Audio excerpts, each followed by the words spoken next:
اللہ کہتے دل دیے سمجھتے نہیں، آنکھ دی دیکھتا نہیں، کان دیا سنتے نہیں، جانوروں کی طرح، بلکہ جانوروں سے بھی زیادہ گئے گزرے غافل کہ دیکھنا تو اتنا زیادہ ہو گیا کہ لاکھوں میل کی آدمی دیکھ لیتا ہے مشینوں کے ذریعے، اور عقل کا دوڑانا اتنا ہو گیا کہ ایٹمی طاقت بنا ڈالی اور بڑے بڑے راکٹ بنا ڈالے، لیکن اس کے باوجود اللہ کہتے ہیں جانور ہے۔ کیوں؟ کہ اس نے موجودہ نفع نقصان کو دیکھا، دنیا کے نفع نقصان کو دیکھا، اس نے اللہ کو نہیں پہچانا۔ اگر اللہ کو پہچانتا تو مرنے کے بعد والی زندگی کا اسے فکر ہوتا، دنیا کے اندر یہ ڈھنگ سے چلتا تو دنیا کے اندر بھی اللہ کی غیبی مدد آتی جیسی نبیوں پر آئی اور جیسی نبیوں کی بات ماننے والوں پر آئی،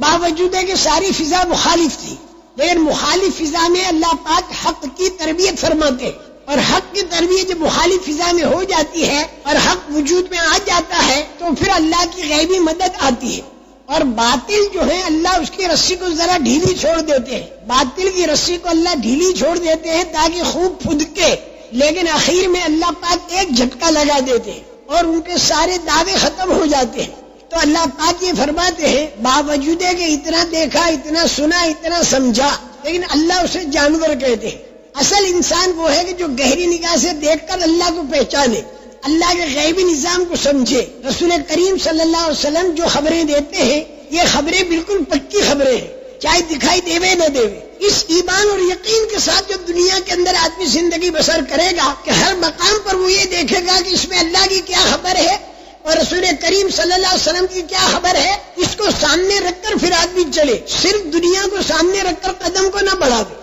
اس لیے پوری دنیا جو ہے یہ اللہ کے نزدیک بالکل کھیل ہے، اور پوری دنیا جو ہے اللہ کے نزدیک دنیا کی زندگی دھوکے کا سامان ہے۔ اللہ تعالیٰ فرماتے ہیں کہ ہر جاندار کو موت کا مزہ چکھنا ہے، موت کے پل کے اوپر سے ہر ایک کو گزرنا ہے، پورا پورا بدلہ ملے گا قیامت کے دن۔ قبر کے اندر بھی تھوڑا بہت بدلہ تو ملے گا، جو مجرم ہوگا اس کو سزا ہوگی قبر میں، اور جو فرما بردار ہوگا اسے نعمتیں ملیں گی قبر میں۔ لیکن قبر کی نعمتیں اور قبر کی تکلیفیں جب آخرت کے اندر جو نعمت ملے گی فرما بردار کو، اور آخرت میں جو تکلیف آئے گی نافرمان کو، اور قیامت کا دن جب آئے گا تو یہ نافرمان جو قبر کے اندر عذاب کے اندر رہا تھا، اس کو قبر کا عذاب اور قبر کی تکلیف ایسی معلوم ہوگی جیسے کسی نے خواب کے اندر تکلیف کو دیکھا ہو، اور جاگنے کے وقت میں تھانے دار نے اس کو وارنٹ دکھا کے پٹائی شروع کر دی، تو وہ کہے گا کہ اچھا تھا اس سے تو میں خواب کے اندر کی تکلیف ہی دیکھتا رہتا۔ تو قیامت کے دن آدمی یوں کہے گا مجرم،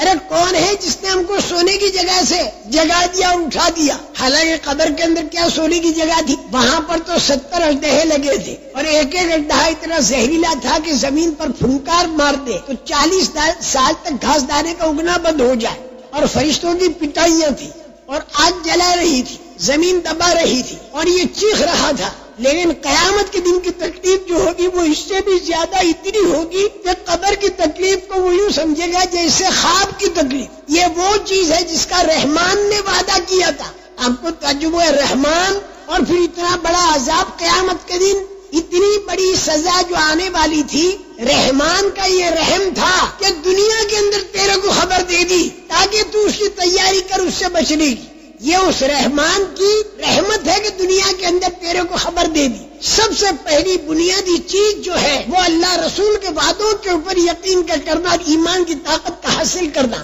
اللہ کی قدرت کا یقین کرنا۔ کلمے والا یقین جس کے دل میں ہوگا، بار بار اللہ کو بولنا، بار بار اللہ کو سننا، اللہ کی قدرت کا بولنا اور اللہ کی قدرت کا سننا۔ اللہ کتنے بڑے قدرت والے ہیں، بنا ہوا نور چاند سورج اور بتی کا، اس سے تو بنی ہوئی طاقت اور بنے ہوئے خزانے دکھائی دیں گے، لیکن اللہ کی طرف سے جو ہدایت کا نور ملے گا تو اس ہدایت کے نور کے ملنے پر پھر اللہ کی طاقت سمجھ میں آئے گی۔ جب یہ بات سمجھ میں آئے گی تو فوراً آدمی کو ایک تلاش ہوگی اللہ کس طرح راضی ہو جائے تاکہ اس کی قدرت میری حمایت میں آ جائے، اور اللہ کے نعمتوں کے خزانے سے میرا تعلق کیسے ہوگا، ان باتوں کی تلاش میں یہ آدمی پڑ جائے گا۔ چنانچہ انبیاء کرام علیہم الصلوۃ والسلام نے اسی بات کو ڈنکے کی چوٹ اچھی طرح دعوت دی اس کی، اور اس کی دعوت آج ہمیں بھی پوری دنیا کے اندر دینی ہے۔